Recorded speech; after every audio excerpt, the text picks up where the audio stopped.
Blood 3 में जी एक statement आया था 28/11 का कि उसको अरेस्ट करके पेश किया था, जी और ऑर्डर शीट ये नहीं कहती कि उसको अरेस्ट किया हाँ, गया। साहब एक छोटी सी बात है, मुझे नहीं मालूम, मैंने जो पढ़ा है, अरेस्ट करने के लिए आपके ऊपर हाथ रखा, arrest, you are under arrest, फिर उसको थाने जाके रोड नामचा में डालेगा कि गिरफ्तार कर कस्टडी में लिया गया, फिर एक पुलिस वाले का रोड नामचा डालेगा कि कौन पुलिस वाला उसको थाने ले जा रहा है, हाँ, और फिर वो जब ऑफिसर डिस्चार्ज होके जो आएगा तो वो बताएगा कि जिसको गिरफ्तार करके हम ले गए उसको छोड़ दिया गया या जेल भेज दिया गया, और फिर वापसी में वो करेगा। इसमें क्या किया था इन्हें थानेदार साहब ने, जब वो 28/11 वाली 25/11 23/11 में कोई पेश नहीं हुआ गया, तो इनने एक झूठा बनाया 3 तारीख को हम ले गए थे, बयान उसके ले लिए, उसके लिए ये सब बना सकता है, रोड नामचा नहीं बना सकता। कंप्लायंस हो गई क्या आपकी? वही सर कंप्लायंस। क्या कहा आपके कमिश्नर साहब ने? उनका मुझे तो आया कि वो गया था उस दिन, फिटनेस गया था, सीसीटीवी फुटेज में उसका फोटो है, हाँ, फिर वेरीफाई किया है, हाँ। और जो अधिकारी कर्मचारी ने, जो कांस्टेबल ने उसको प्रोड्यूस नहीं किया है, उसके खिलाफ डिपार्टमेंट इंक्वायरी कर रहा है। कहाँ है आपका? प्रोड्यूस नहीं किया? नहीं, अरेस्ट कब किया आपने उसको? अरेस्ट कब किया है? अरेस्ट होकर नहीं गया था सर, वही तो लास्ट डेट ऑफ हीयरिंग यही हुआ था, वो स्वयं पहुंच गया था जब विटनेस वहां पे, हाँ कोर्ट अवेलेबल नहीं थी, हाँ, तो उसको बाबू साहब साइन किया क्या? ने साइन नहीं किया उसने। हाँ, तो बाबू साहब कौन है बता दें, उनकी भी जांच करवा देते हैं कोर्ट में, जिन्होंने बिगर साइन किए उसको जब वो आया था। जी इस व्यक्ति के खिलाफ तो गिरफ्तारी वारंट था ना? जी जी, ये बात तो सही है सही ना? है, सही है, है? तो सही है। बाबू साहब कौन से कानून के ऊपर होगा जिन्होंने उसको जाने दिया?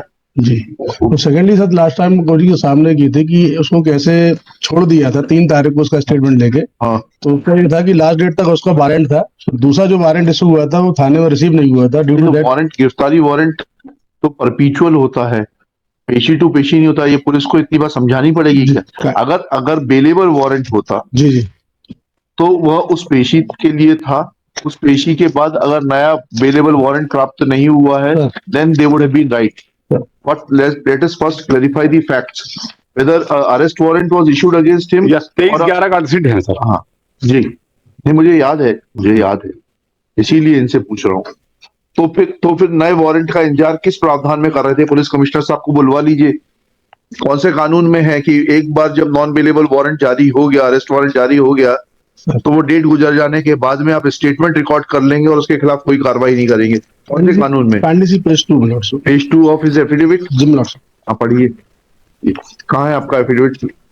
आपने तो इतनी मोटी रिपोर्ट पेश की है, इसमें शपथ रिपोर्ट है सर, इसमें इंक्वायरी रिपोर्ट पूरी। पुलिस अधीक्षक देहात जी जी, क्या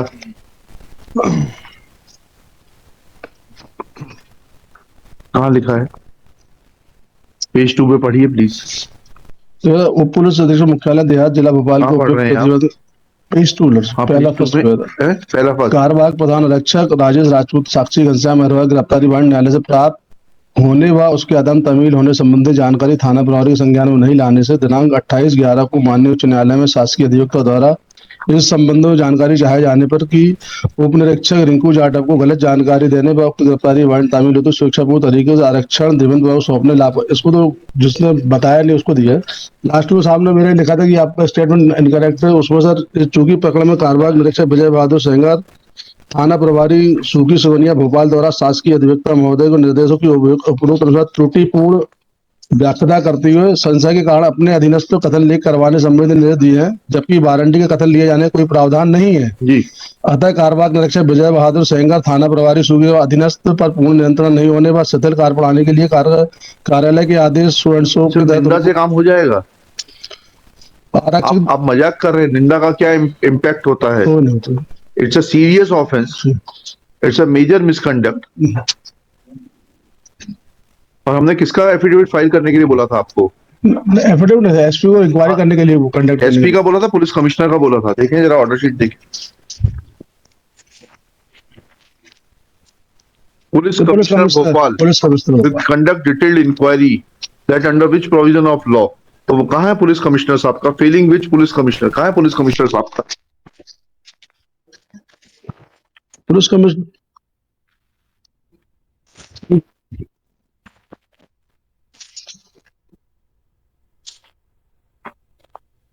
कब तक आप कोर्ट की आंखों में धूल झोंकते रहेंगे? और is your police commissioner above law? No, sir. Then where is the report of the police commissioner.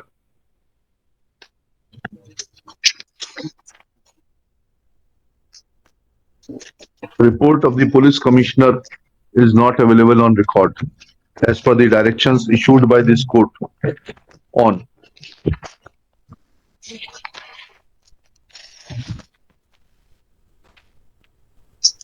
5/12/2022. Let report of police commissioner be produced on record before next date, failing which police commissioner Bhopal shall remain personally present. पूछ लीजिएगा ये sir, sir. निंदा की शास्ति का पर्याप्त है क्या? नहीं है, वो तो मुझे पेनल्टी मिली है निंदा। Actually, a detailed inquiry for major misconduct should have been conducted against him because he is hand in glove with the, इसमें लिखिएगा, अभी मत लिखिए, चलिए याद दिलाइएगा अगली पेशी पर. This man appears to be hand in glove with the accused.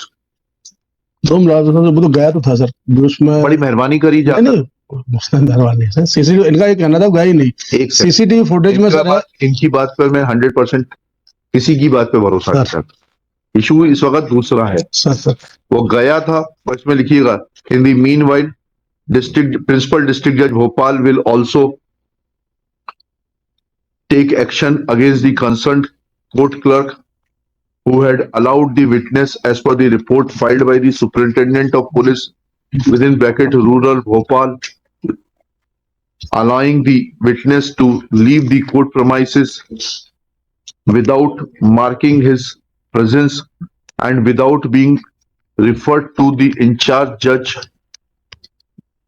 who was authorized to take appropriate action in accordance with law.